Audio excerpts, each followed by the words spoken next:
भरोसा है जो हम बड़ी आसानी से किसी पर भी कर लेते हैं, अपनों पर, दोस्तों पर।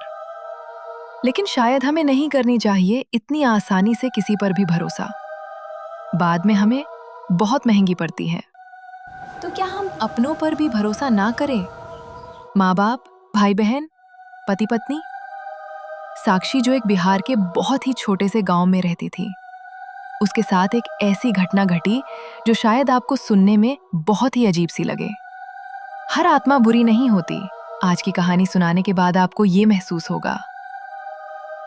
साक्षी जो अपने माँ बाप के साथ बिहार के छोटे से गांव में रहती थी, उसकी माँ बाप की एक कार एक्सीडेंट में मौत हो गई थी। उस बाप कार में साक्षी भी थी, बट किस्मत उसकी अच्छी थी जो वो बच गई। उसके माँ बाप उसी समय दम तोड़ चुके थे। वो बेचारी बहुत रोई, बहुत बिलखी, पर वो क्या कर सकती थी? उसके रिश्तेदार थे, पर कोई रिश्तेदार किसी की भी जिम्मेदारी लेना नहीं चाहता। इसीलिए कुछ दिन तो उसके रिश्तेदार ही उसको संभाले, उसके घर पर आए, पर कुछ दिन बाद ही सब अपने अपने घर को वापस लौट गए। साक्षी बिल्कुल अकेली हो गई थी। साक्षी ने सोचा कि यहाँ रहकर वो क्या करेगी। उसके मम्मी पापा तो अब रहे नहीं, रिश्तेदार कोई अपने नहीं होते, सब कहने को होते हैं, दुख में कोई साथ नहीं देता। साक्षी ग्रेजुएशन कर रही थी। उसने सोचा कि यहाँ से अपनी पढ़ाई कंप्लीट करके वो मुंबई शहर में जाकर वहाँ कोई जॉब ढूंढेंगी, कोई नौकरी करेगी। मम्मी पापा की जो भी संपत्ति थी, सब कुछ वो बेच के मुंबई जाएगी और वही हमेशा के लिए सेटल हो जाएगी। उसने वैसा ही किया। वह अपने गांव का सारा कुछ बेच के मुंबई चली गई, अपने सपनों को सच करने के लिए। उसे मल्टीनेशनल कंपनी में एक जॉब मिली। 9 to 5 की जॉब थी उसकी। उसके बाद वह एक घर ढूंढना शुरू की। पहले एक रेंट पर घर लिया, फिर उसने सोचा कि बाद में कहीं और घर खरीदेगी। उसके ऑफिस के एक कलीग ने बताया कि इस बिल्डिंग में एक फ्लैट है जो खाली है, तो उसमें वो रह सकती है। वो एक अच्छा 2 कमरे का रूम था। साक्षी ने सोचा, इससे अच्छा क्या होगा, मगर मैं अकेली हूँ रहने के लिए। तो साक्षी ने वहां रहना शुरू कर दिया। घर बिखरा हुआ था, उस टाइम ही नहीं मिल रहा था कि वो अच्छे से अपने घर को सेटअप कर सके। सामान सारे वैसे ही बॉक्स में बंद थे। वो डेली ऑफिस जाती, शाम में आती, कभी खाए तो कभी बिना खाए सो जाती थी। फिर अगले दिन सुबह उठकर ऑफिस जाना रहता था। एक दिन की बात है, शनिवार की रात सारे दोस्तों ने बोला कि चलो साक्षी, आज तो वीकेंड है, हम पार्टी करते हैं। साक्षी भी बोली, चलो ठीक है। लेट नाइट पार्टी करने के बाद वो अपने फ्लैट पे पहुंची। वो पूरी तरह से ड्रंक थी। उसने अपने बैग रखे, अपने हिल्स उतारे, कपड़े तक नहीं बदले उसने, और सो गई। आधी रात को करीब 2:30-3 बजे के करीब उसे उसके बेड के पीछे से किसी के खटखटाने की आवाज सुनाई दी, जैसे कोई बार बार नॉक कर रहा हो। वो नींद में थी और नशे में भी। वो उठकर देखी, उसे लगा कि शायद वो नींद में है, इसलिए ऐसा लग रहा है। वो वापस सो गई। फिर कुछ मिनट के बाद फिर वापस से उसे लगा कि बेड के पीछे कोई नॉक कर रहा है। फिर उसने लाइट ऑन की, पर वहां कोई नहीं था।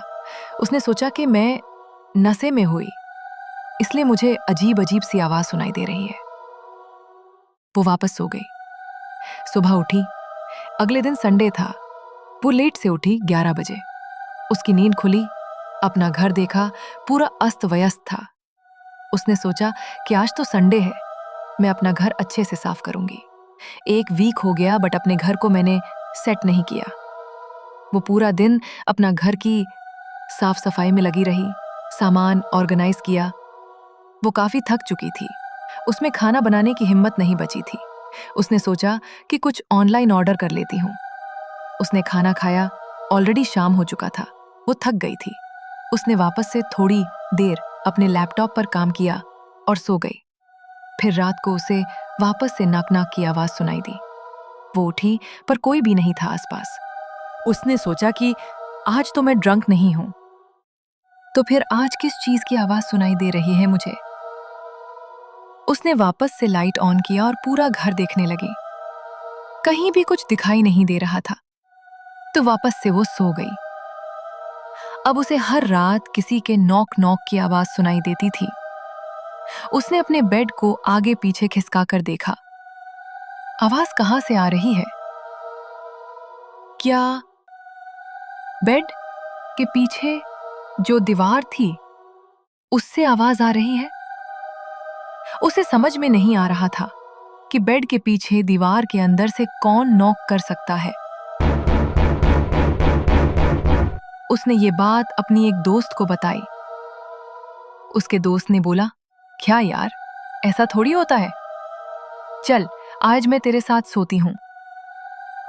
आज उसकी दोस्त भी उसके साथ उसके घर आई नाइट आउट कि फिर दोनों सो गए। आधी रात को उसकी दोस्त को किसी के रोने की आवाज आई। उसने उठकर देखा कि रो कौन रहा है। उसने देखा उसकी दोस्त साक्षी बगल में सोई हुई है।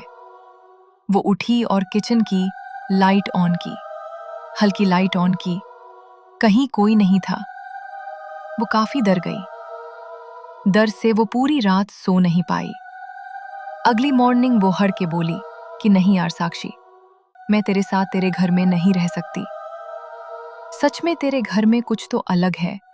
मुझे अजीब सी आवाज सुनाई दी, बोल के वो वहां से चली गई।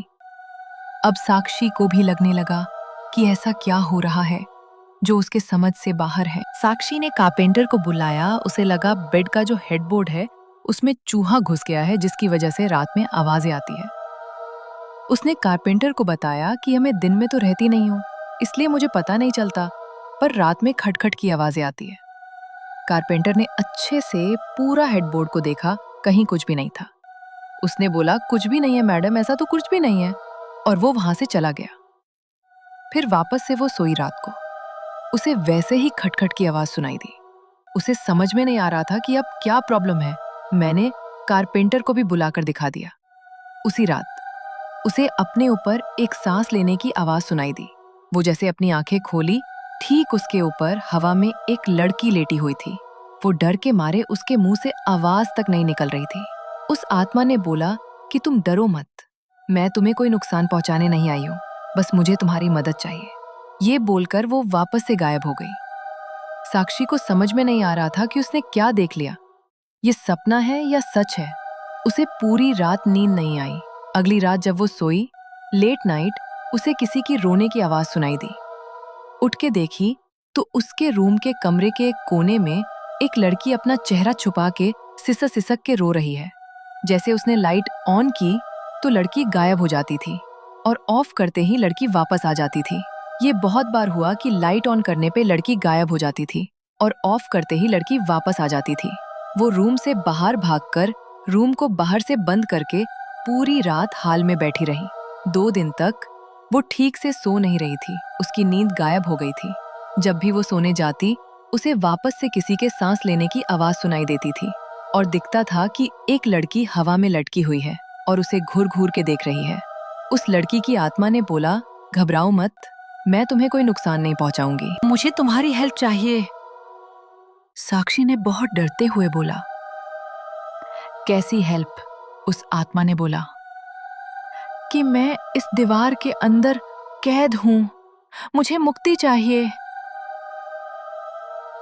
मेरे पति ने मुझे मारकर इस दीवार के अंदर चुनवा दिया था। तुमसे पहले इस घर में मैं और मेरे पति रहते थे। वो मुझसे बहुत लड़ाई करता था, बहुत झगड़ा करता था, मुझे मारता पीटता था। एक दिन वो नशे में मुझे मारते मारते मेरी जान ले ली। पुलिस और लोगों के डर से मुझे इस दीवार के अंदर ही दफन कर दिया और भाग गया। मैं इस दीवार के अंदर हूं, प्लीज मुझे इस दीवार से निकालो। मेरा अंतिम संस्कार करो, तब मुझे मुक्ति मिलेगी। साक्षी को ये समझ में नहीं आ रहा था कि ये सब उसके साथ सपने में हो रहा है या सच में हो रहा है। अगर वो ये बात किसी दोस्त को बताएगी तो वो बिलीव नहीं करेंगे, विश्वास नहीं करेंगे। पुलिस को क्या बोले? पुलिस को अगर वो ये बताएगी कि किसी आत्मा ने उसे ये बात आके बताई है, तो पुलिस विश्वास नहीं करेगी।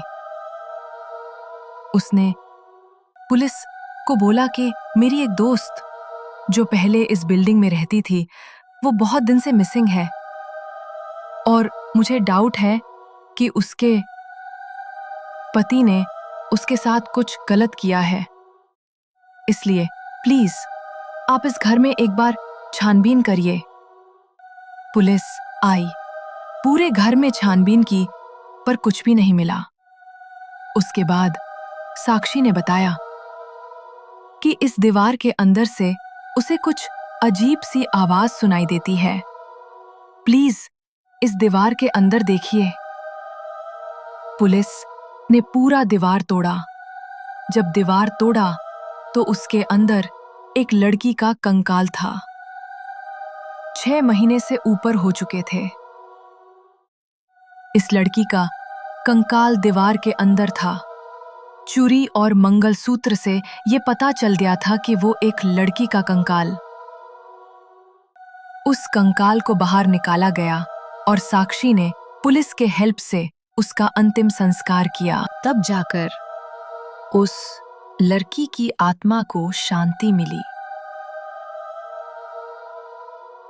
साक्षी को अगले दिन सपने में वो लड़की आके मुस्कुराते हुए धन्यवाद दे रही थी कि अब तुम्हें इस घर में कोई प्रॉब्लम नहीं होगी, तुम आराम से घर में रह सकती हो, तुमने मुझे मुक्ति दिलाई है। ऐसा बोलकर वो हमेशा हमेशा के लिए चली गई। तो दोस्तों, हर आत्मा बुरी नहीं होती है, परेशान होती है, मदद मांगती है लोगों से, बट लोग उसे देखकर भाग जाते हैं, डरते हैं, तांत्रिक बुलाते हैं। बट क्या हर आत्मा बुरी होती है? तो दोस्तों, ये थी हमारी आज की कहानी।